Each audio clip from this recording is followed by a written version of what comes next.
This is the second video of this module, that is reasoning ability. So I have already covered about affective intelligence, which comes under organizing and planning factor. So this OLQ is the most important OLQ. Why I am saying this? Because reasoning ability is also known as mother of all OLQ. जब तक आप reasoning ability O L Qs को अच्छे से develop नहीं कर लोगे, आप बाकी ओ एल क्यूज़ को अच्छे से डेवलप कर ही नहीं सकते. And this is the O L Q which is seen the maximum in the S S B. आपको ऑलमोस्ट हर जगह काम आएगा. And why this is important? Reasoning ability इसलिए इम्पॉर्टेंट है, आप पहले उसको समझिए. I just explain the definition. It is the ability of a person to grasp a given situation and arrive at a conclusion by rational thinking. मतलब आपके सामने कैसा भी सिचुएशन आएगा, आप पहले उस सिचुएशन को समझिए, फिर आप अपना लॉजिक लगा के एक कंक्लूजन पे पहुंचिए. Now to become an officer, this is something which you will do a daily thing. Every day you have to take certain decisions on different situations, so you need to have a very good reasoning ability so that you can take a very good decisions. जब तक आपके अंदर एक अच्छी reasoning ability नहीं होगी, आप एक अच्छा डिसीजन ले ही नहीं सकते. And friends, why I am calling it mother of all O L Qs? Because this is the foundation of all O L cues.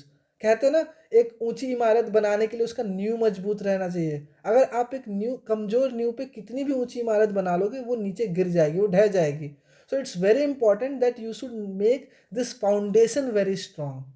You need to inculcate certain habits. Like कोई भी problem आपकी life में है, पहले आप उस problem को समझिए, then put your logic in it. Suppose this is your problem, try to understand the problem first. Once you have understand it, then put your logic. What all logics I can place? Then the third is what all the consequences can be. Now then take the decision. The decision should be the last part. और ये सारा process आपको इतनी जल्दी करना है, that should be in a very moment of time. Because being an officer in Indian Armed Forces, you'll not get that much time कि भाई आज रात में प्रॉब्लम आया, कल इसका सोल्यूशन देना. कई बार तो सोल्यूशंस, आपको प्रॉब्लम्स का सोल्यूशंस विद इन सेकेंड्स में देना होता है. Suppose you are on a bunker, firing बहुत ज़्यादा हो रही है, आपके पास एक कॉल लेना है कि अटैक करना है या ग्राउंड बस होल्ड करके रखना है. That's your decision. सो आप वो सारे डिसीजंस तभी ले पाओगे जब आपकी रीजनिंग एबिलिटी अच्छी होगी. आपको वो सारे कंडीशंस को सब कुछ दिमाग में रखना पड़ेगा. I've already explained this is mother of all OLQs. Now, what the assessors, basically your GTO, your interviewing officer, your psychologist, what they want to see? They want to see your receptivity, inquiring attitude, logical reasoning, and the ability to see the essentials of problem. वो क्या देखना चाहते हैं? वो आपको कोई भी चीज़, कोई भी प्रॉब्लम एक्सप्लेन करेंगे, तो वो ये देखना चाहते हैं. कई बार ऐसा होता है कि वो प्रॉब्लम्स को अच्छे से एक्सप्लेन नहीं करेंगे, and they want to see कि कौन सा बंदा उठ के उनसे वो प्रॉब्लम पूछता है कि सर मुझे अच्छे से समझ में नहीं आया. क्यों? आप सही डिसीजन तभी ले पाओगे जब आप प्रॉब्लम को अच्छे से समझोगे. कई बार ऐसा होता है कि सब लोग being candidate, they will think यार if I ask I will put a very wrong impression. No, you are not putting any wrong impression. That is very clear from their side कि this guy is very clear that if he has to take the decision, he should know the problem very well. और अगर even the assessor himself has decided कि he will not explain properly, and if that person is asking, so that what he is doing is right. तो this is the thing, they want to see कि कौन inquire करता है, कौन सारे problems की सारी चीज़ों को अच्छे से जानता है. So never be yes yes sir person in an S S B. हर चीज़ के लिए यस सर नहीं बोलना है. हाँ, आपको जहाँ समझ में आए आप बोलिए, बट अगर आपके मन में 1% भी कहीं पे भी डाउट है, get up and ask. That is not going to give you any negative point. Second, logical reasoning. Obviously, in whole process, you'll get lot of problems, especially in your group planning exercise, where you need to be use your reasoning ability at the max.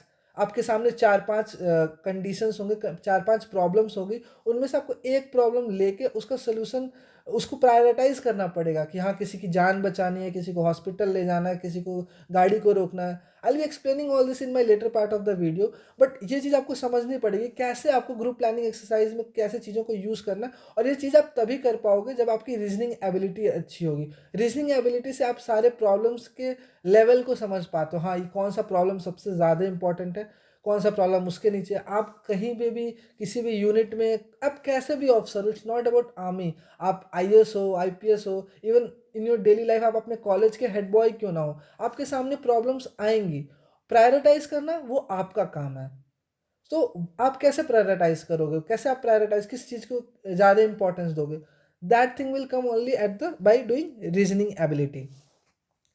How to handle the situation using reasoning logic, आप कैसे किसी situation को अपने logically reasoning से उसको handle करते हो, वो चीज़ आप कैसे कर पाओगे जब आपकी रीजनिंग एबिलिटी अच्छी होगी। I have already explain this part, understanding the problem, फिर आप उसमें अपना लॉजिक लगाते हो, फिर उसके कंसिक्वेंसेस देखते हो, फिर आप अपना डिसीजन लेते हो।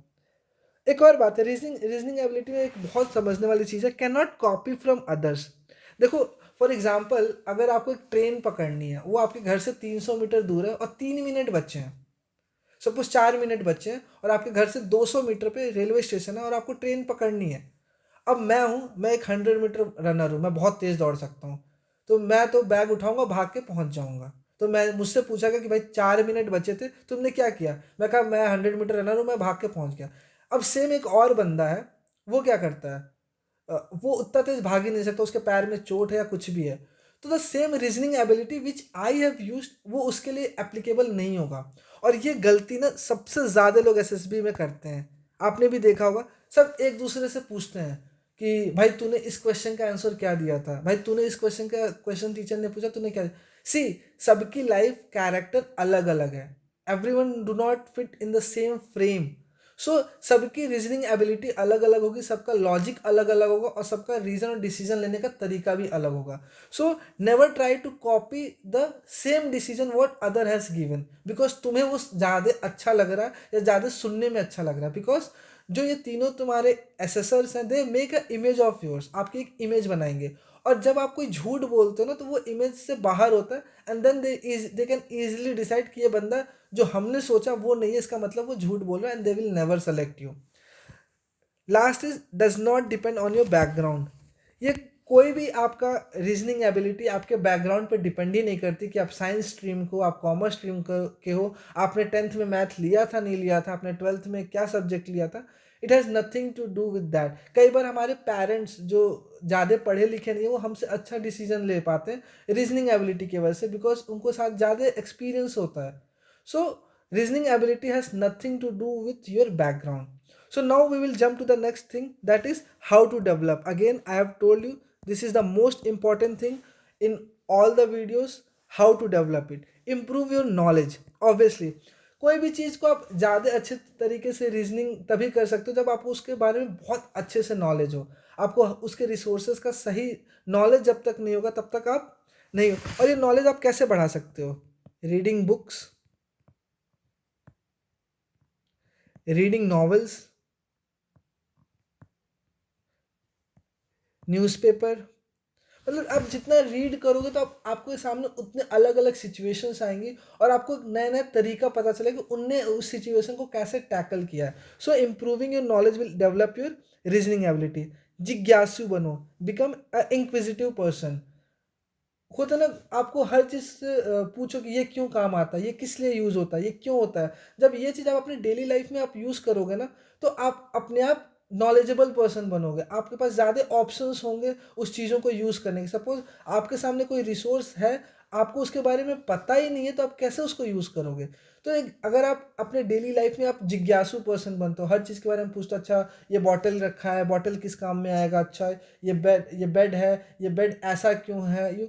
So the more you will think, the more you will exercise your brain, the more your brain will become uh, your brain will become more, will become more reasoning ability will come inside it. Try to think logically.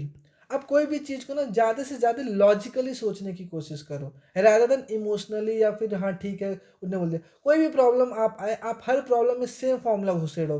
पहले problem समझो, उस पर logic लगाओ, उसके consequences देखो, अगर वो चीज़ सही है then take the decision. Third, try different way to solve the same problem. हाँ, अगर कोई भी प्रॉब्लम आपकी लाइफ में आती है, आपने उसको एक तरीके से सॉल्व कर दिया, फिर जब आप खाली बैठते हो ना, तो आप सोचो और क्या क्या तरीका हो सकता था मैं इस चीज़ को टैकल करने का। I can bet you will get more other ways also, and that can be even better or not better, but that practice, that exercise of your brain will help you to develop reasoning ability. Awareness about surrounding, I have already told. Try to be aware, try to become a जिज्ञासु person. आप हर चीज़ के बारे में पता करो, हाँ ये क्यों है, ये क्यों है, ये ऐसा क्यों है, जिससे आप जितना ज़्यादा नॉलेज होगा आप उतना ज़्यादा अवेयर रहोगे. Overcoming failure. कई बार ऐसा होता है कि आप कोई टास्क लेते ही नहीं हो, कि यार मैं गलत, मेरे से होगा ही नहीं, या मैं कर नहीं पाऊंगा, या फिर आपको डर लगता है कि यार कहीं मैं लूँ और मैं कर ही ना पाऊँ. If you'll have this type of attitude, you will never become an officer, और आप कुछ लाइफ में सक्सेसफुल कर ही नहीं सकते. जहाँ जब तक आप रिस्क नहीं उठाओगे तब तक आप कामयाब बन ही नहीं सकते. तो अगर आपने रिस्क उठाया है, अब रिस्क का ये मतलब नहीं कि आपने ऐसा रिस्क उठा लिया कि वो सक्सेसफुल, मतलब उससे आप बर्बाद हो जाओगे, नहीं. Risk, calculated risk. हाँ, मैंने रिस्क उठाया and then you need to work hard on this. तो ओवरकम कमिंग फेलियर क्यों बोला मैंने रीजनिंग एबिलिटी में? कई बार लोग ऐसा होता है कि वो लॉजिक नहीं लगाते हैं. कई लोग होते हैं उनको लगता है कि वो निगेटिवली चीज़ों को लेते हैं कि यार मैं ऐसा करूँगा तो गलत ही होगा. See, it's not always negative. It can be, it has some risk, but you need to calculate that. So the last part of the video, where it is seen in SSB. SSB में कहाँ कहाँ देखी जाती है? I already told you, reasoning ability is mother of all OLQs. It is the foundation of all OLQs. It will be seen everywhere. But still, I'll touch the major part. Interview. Obviously, interview में बहुत ऐसे थोड़े टेढ़े मेढ़े questions पूछेंगे कि for example I से आप मैं बोलूँ कि आपका एक शाकाहारी फ्रेंड है, vegetarian friend of yours, and you need to sell a fish to him. How you will do it if the interviewing officer ask you कि you need to sell a fish to your vegetarian friend. अब वो vegetarian friend ऐसा कि भैया उसको meet मछली से बहुत नफरत है. What you will do? Now here again you will use your reasoning ability. You will say, sir, I'll put it into an aquarium and I'll sell it to him. Obviously, vegetarian है तो उसके घर में aquarium तो हो ही सकता है. तो in this way, you you will be using your reasoning ability to answer the questions of interviewing officer. Group planning exercise. Again group planning exercise में मैंने स्टार्टिंग में भी समझा था, अभी भी समझाता हूँ. क्या होता है, आपको 4-5 अलग अलग प्रॉब्लम्स दिए जाएंगे जहाँ पे किसी की डेथ हो रही होगी, कोई इंजर्ड होगा, कहीं कोई पे अटैक करने जा रहा है, कहीं कोई छोटी सी प्रॉब्लम होगी, कहीं किसी की कैटल खो गया होगा, और आपके पास कुछ रिसोर्सेस होंगे. अब आपको उस चीज़ों को प्रायोरिटाइज करना है कि सबसे पहले मैं जान बचाऊंगा, फिर जहाँ अटैक होने वाला वो बचाऊंगा, फिर मैं कोई कैटल जो उसको ढूंढूंगा. अपनी टीम को उसी अकॉर्डिंग आप डिवाइड करोगे. आपके पास जो रिसोर्सेस हैं, गाड़ी है तो गाड़ी में उसको भेजोगे, साइकिल है तो उसको भेजोगे. In this way you divide the things and prioritise your problems and then you solve it and then come to some conclusion. So group planning exercise में अगेन रीजनिंग, बिना रीजनिंग एबिलिटी के आप नहीं अच्छे से कर पाओगे. पीपीडीटी अगेन सेम पिक्चर होगा, आप एक अच्छा पिक्चर होगा, अपने रीजनिंग एबिलिटी से एक अच्छी स्टोरी बना सकते हो. देन अगेन योर डिस्कशन जब होता है वहाँ पे भी आप अपनी रीजनिंग एबिलिटी का इस्तेमाल करके एक अच्छा काउंटर कर सकते हो, अच्छे लॉजिक्स दे सकते हो. Then your S R T. Again S R T में भी I have told earlier also, effective intelligence plus reasoning ability, ये सबसे ज़्यादा एस आर टी में चेक हो सकती है. एस आर टी में आपके साथ कई ऐसे प्रॉब्लम्स आएंगे जहाँ पे आपको लॉजिकली थिंक के आंसर करना होगा, और वो आंसर्स प्रैक्टिकल होने चाहिए, हाइपोथेटिकल नहीं होने चाहिए. Group discussions, obviously there are certain topics जहाँ पे आपको काफ़ी अपने दिमाग को लगा के ऐसे ऐसे जवाब देने होंगे कि आप उसके क्वेश्चंस को टैकल कर सको. कई बार ऐसा होगा कि सामने वाला ऐसा पॉइंट रखेगा तो आपको अपनी रीजनिंग एबिलिटी का यूज़ करके उसको ऐसे रिप्लाई देना है कि वो उस चीज़ को, आप उस चीज़ को टैकल कर सको. Ground task. Again ground task में आपको बहुत बार रीजनिंग एबिलिटी का इस्तेमाल करेगा. All the command task, ground task, team task, उसमें रीजनिंग एबिलिटी का बहुत ही यूज़ होता है. तभी आप एक सही तरीके से सही डिसीजन ले पाओगे. सो तो friends, this reasoning ability, I'll suggest everyone to try to inculcate from day one and try to inculcate the maximum you can, because इसका कोई एंड नहीं है. रीजनिंग एबिलिटी का कोई एंड नहीं है. जितना आप प्रैक्टिस अपनी डेली लाइफ में करोगे उतना आप एक अच्छे पर्सन बनोगे, एक अच्छे ऑफिसर बनोगे, एक अच्छा डिसीजन ले सकोगे. रीजनिंग एबिलिटी का एक और मैं एक आपको एग्जांपल देता हूँ कॉम्बैट रोल में. फॉर एग्जांपल आप अपनी टीम के साथ गए कहीं पे अटैक करने के लिए. फिर क्या हुआ, आपने उस चीज़ को अटैक करके, सपोज एक पहाड़ी था, आपने उसको कब्जा कर लिया. आप 10 के साथ, आप ऑफिसर हो, आपके साथ 10 आदमी और हैं, आपने कब्जा कर लिया. अब क्या हुआ, उसको कब्जा करने में you lost your 3 men and 2 are injured. तो 5 5 यू आर डाउन विथ 5. अब आपके पास 5 बंदे ही बचे हुए हैं और आपके सामने एक और वो है, एक और ऑब्स्टिकल है, एक और पहाड़ी है जिसको आपको कैप्चर करना है। No you you ask you whether you will be able to do और नॉट। नो डोंट, उस टाइम पे आपको आपको सोचना है whether you have to understand कि you are just 5 people left, वो 6 हैं, आप कर पाओगे या नहीं कर पाओगे। तो आप क्या करोगे? No sir we can not because we are less. वहाँ पे अपनी रीजनिंग एबिलिटी का इस्तेमाल करके सही डिसीजन लिया। So it's not always that you will come up with solution कि नहीं, so उसका सोल्यूशन होना चाहिए। Sometimes you can say no to it and then you can go for the decision. That's all from this video. Thank you.